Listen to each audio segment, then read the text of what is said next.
Hello, I'm Jason Angelette. And I'm Dr. Mario Sacasa. Welcome to Faith in Marriage Today.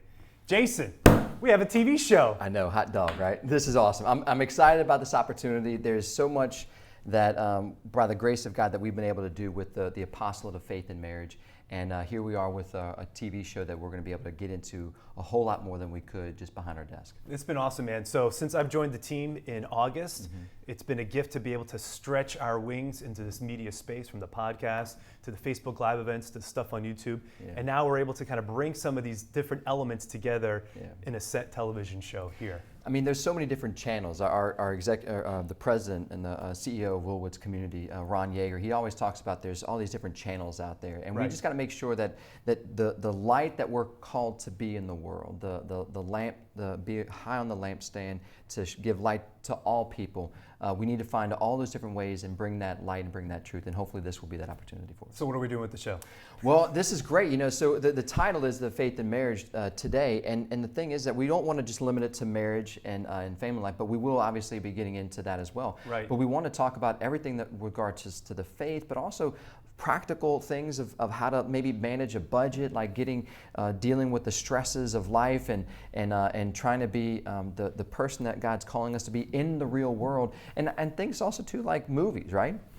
Yeah, well, I think the gift that you and I bring is that, I mean, we're husbands, and we try to be that, I guess, the best that we can, and fathers as well. Yeah. And the goal of the show is really for us to try to just take what we've learned in our own experiences as husbands and fathers, as well as professionally as ministers and people who travel and give lectures. Right. My experience as a counselor, your experience in having the theology background, and just trying to bring all of this together in a way that makes it relevant for people's lives today. And especially, like, I'm trying to look at just our own experience, my own life, like the things that I'm struggling with, the things that I'm striving for, the things that I'm noticing and seeing in ministry, and to bring it to the front and to have an opportunity to talk about it, to bring in great speakers or guests, people that we can interview to kind of dive deeper into those fields of study that we need to understand a little bit better. And again, to kind of really reach people where they are, even if it's like, if it's at the movie theater, you know, meeting them there, or meeting them at the house, meeting them at work, all the different places. But that's the thing, is that, like, our faith is not to be in the closet. Our call to love is not just for the house. It's that wherever we go, we're called to be that light in the world. And there's so many things working against that call that we think that we need to turn that switch off as soon as we get out of church. And that's not the case. We have to be lights on all the time. That's right. And so we want to talk to people who have expertise and something interesting to say with all the various guests. Want to talk about movies? You said that a little bit. We're going to get to that a little bit later in the segment today, talking about how to watch movies. Yeah. But the other thing is that we also want to talk about pressing issues that are relevant to families today. What do you think? No, absolutely. I mean, we need to talk about it, and there's things that are out there that are going. I feel like silence. Like, people are afraid to talk about it for various reasons, and if it's something that is true, good, and beautiful, if it's the loving thing, then we shouldn't be silenced. I think St. Catherine of Siena said how the world is rotting because of silence, and she said, "Cry out with 1,000 tongues." So hopefully this opportunity will be one of those places where we can help encourage that, and for us to dive deeper into those pressing issues that we do need to talk about, and we need to find a way of how to get it out there in the world. Right, and so pressing issues, not just things that are silenced, but maybe also people don't quite know what to do with certain things. Yes. So some of the stuff that we hope to talk about, we'll talk about with the show, is technology and setting restraints for your kids, and as well as, you know, whatever else that we kind of come up with. So what we desire out of the show is to be able to come up with something that is informative for people, but is also actionable, and that people can take away practical steps. Yeah, exactly. I mean, we don't want to be theoretical, pie in the sky idealism. We want to be able to talk about the faith. We want to be able to talk about these wonderful truths, bring it closer into the heart, but also put it into action, into the real world. Awesome. Well, we're going to take a quick break, and when we return, Jason is going to visit with Ben Clapper, Executive Director of the Louisiana Right to Life. Stay tuned. And welcome back. You know, as Dr. Mario and I were saying, we have big plans for this show. We're looking forward to covering a variety of topics on the faith. We want to get into issues related to marriage and family life, talk about things that are relevant to us, whether they be difficult and challenging or fun and entertaining. Our hope and our prayer is that this show will be a place where we can both dive deeper into the beautiful mysteries of our faith, understand better the things that are happening around us today, and learn more about how we can live out this amazing faith in season, out of season, in the home and outside of the home. One topic that stands at the top of the list, and I'm bringing this up out of love for God, my neighbor, and love for truth, is the issue of abortion.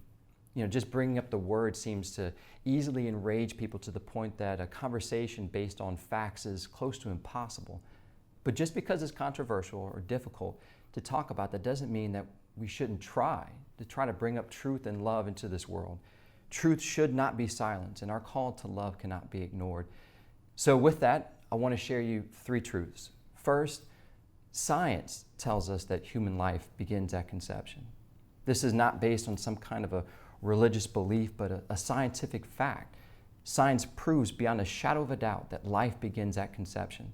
This is not a new phenomenon, nor is there any gray area about this. We don't have experts on the fence. Science clearly states that human life begins at conception. Number 2, this new human life that happens right at the moment of conception is not a potential human being, but a human being with potential. A baby in the womb is not 1% human and growing, but rather from the very beginning, right at conception, is 100% human life. And the third truth is that abortion is the killing of this innocent and vulnerable human life.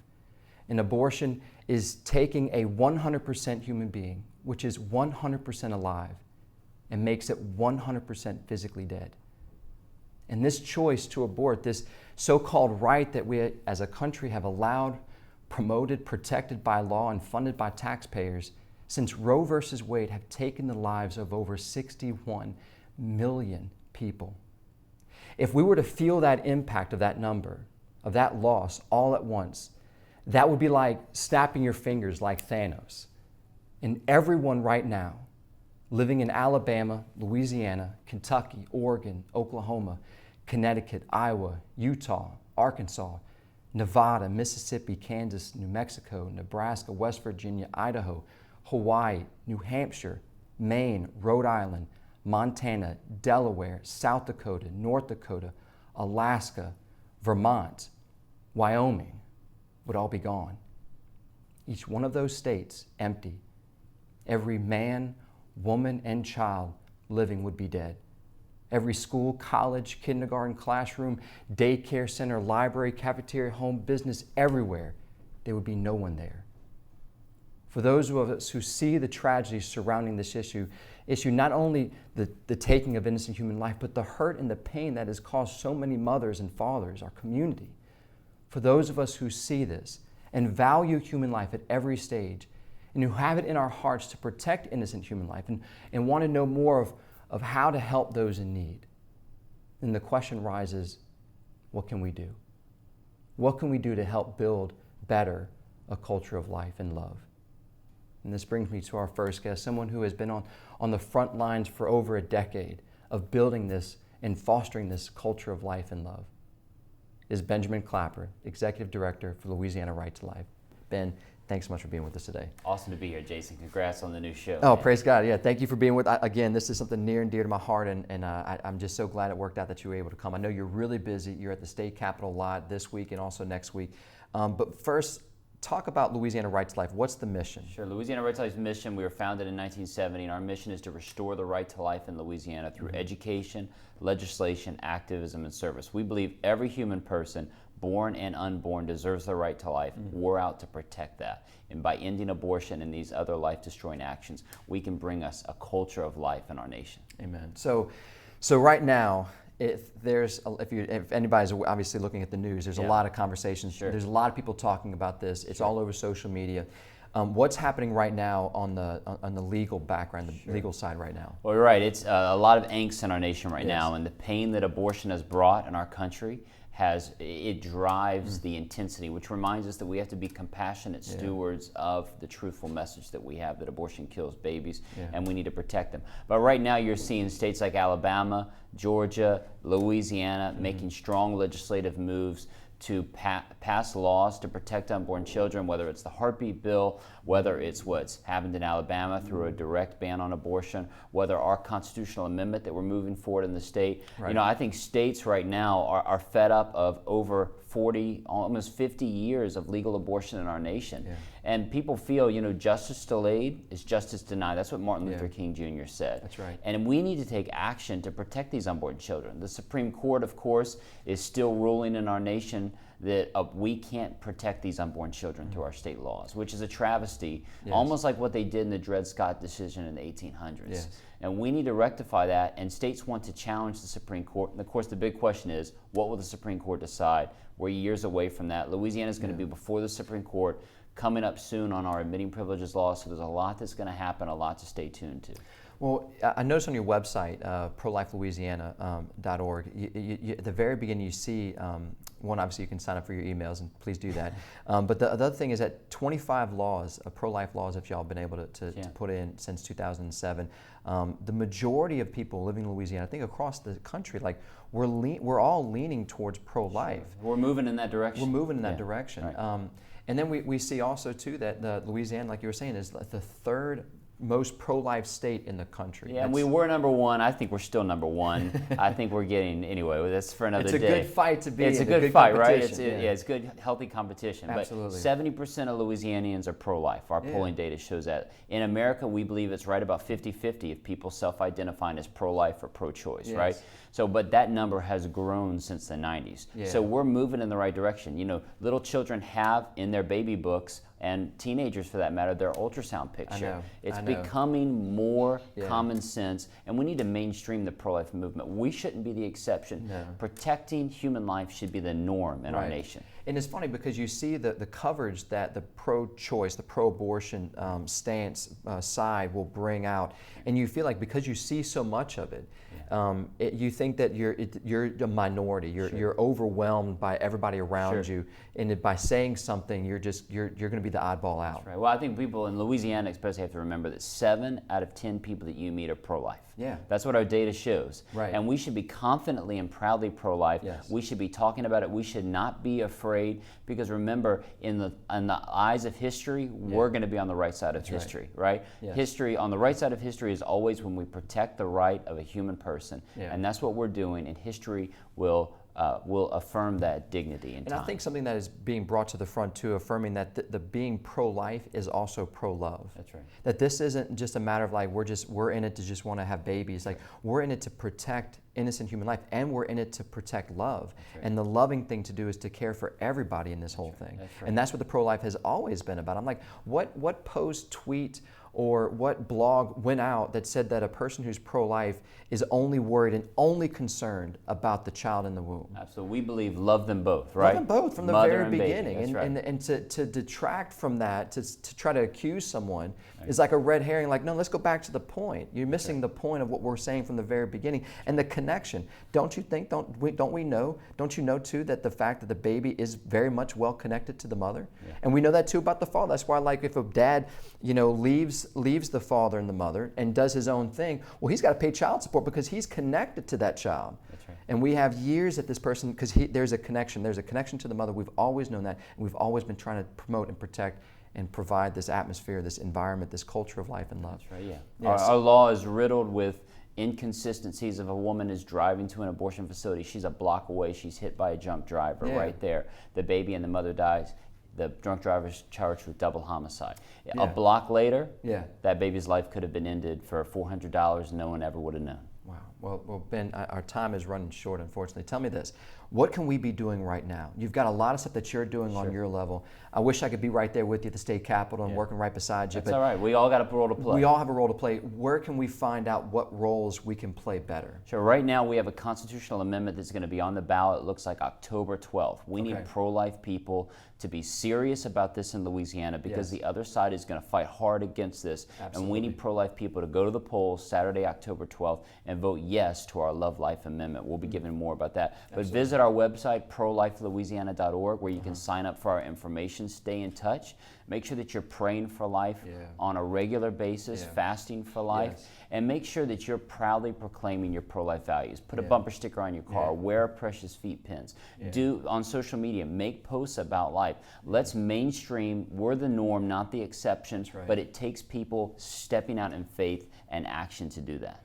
Well, God bless you, Ben. I know that, and we'll have you back on, because this issue, we need to talk about it more, and we need to talk about the different things that we can be doing more. Our audience, myself, and want to encourage you in the fight that you're doing right now in all the different state levels and across the country. So God bless you, your family. Thank you for all that you're doing, and again, thank you for your time being with us today. Again, to learn more, to get involved, to help spread love and build up life, go to prolifelouisiana.org, and please be sure to sign up for their emails. And when we come back with summer blockbusters already out, Dr. Mario and I sit down to discuss how to watch these movies with your kids. We'll be right back.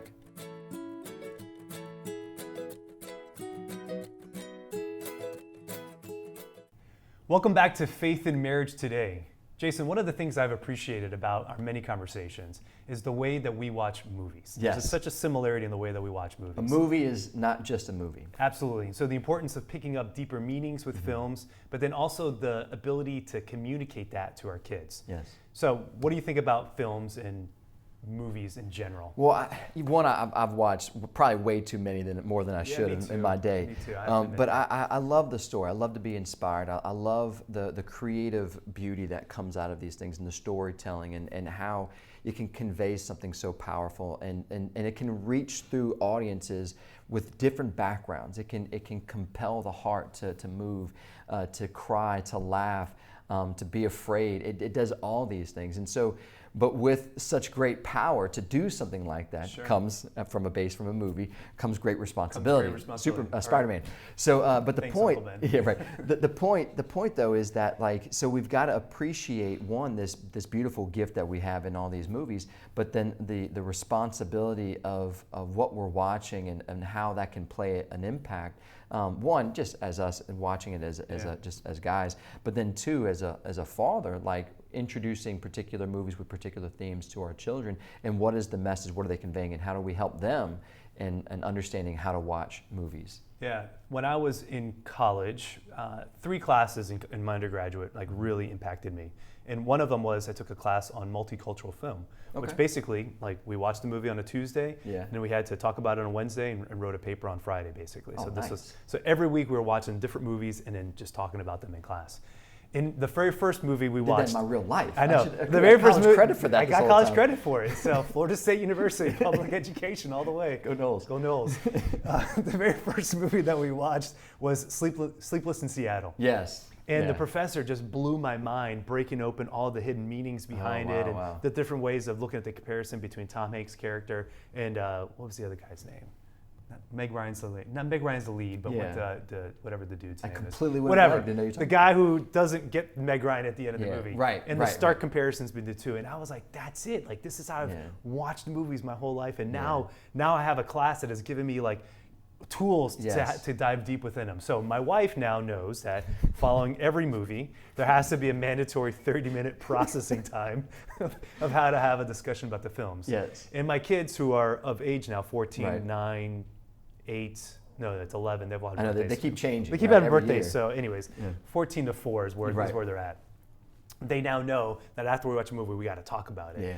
Yeah. Because I'm like you, I agree. I don't want to watch a movie and just kind of disengage. There's a story that has to draw me in. Right. The story for me is what matters the most with the film. Yeah. I don't care how technical it is, the graphics, all that. I mean, some movies kind of transcend that, but really it's the story that connects. Mm-hmm. Because as a people, humanity, we are tribal, and we used to travel in packs, and we would sit around the campfire, and traditions were passed down orally before we were able to write and have printing presses and all this other stuff that we have now. Right. And so I think that these movies, in my estimation, are modern day storytelling, and that they tap into the cultural zeitgeist, the cultural thought of what's happening, in how to be able to tap into that as a consumer. I think is part of what we want to do with the show. Yeah, exactly. I mean, it's almost like Christ himself, his parables. Storytelling, he's got a message that is very dynamic and very powerful that he wants to convey and wants to teach his apostles and disciples. And he uses parables over and over again to help bring about that truth. I mean, before we even started, we were talking about the prodigal son, and there's just so much beauty and mystery in that story that you can sit there and unpack. Books have been written. Beautiful paintings from years ago have been painted to portray the complexity and the beauty of this just one parable that we find in Luke's gospel.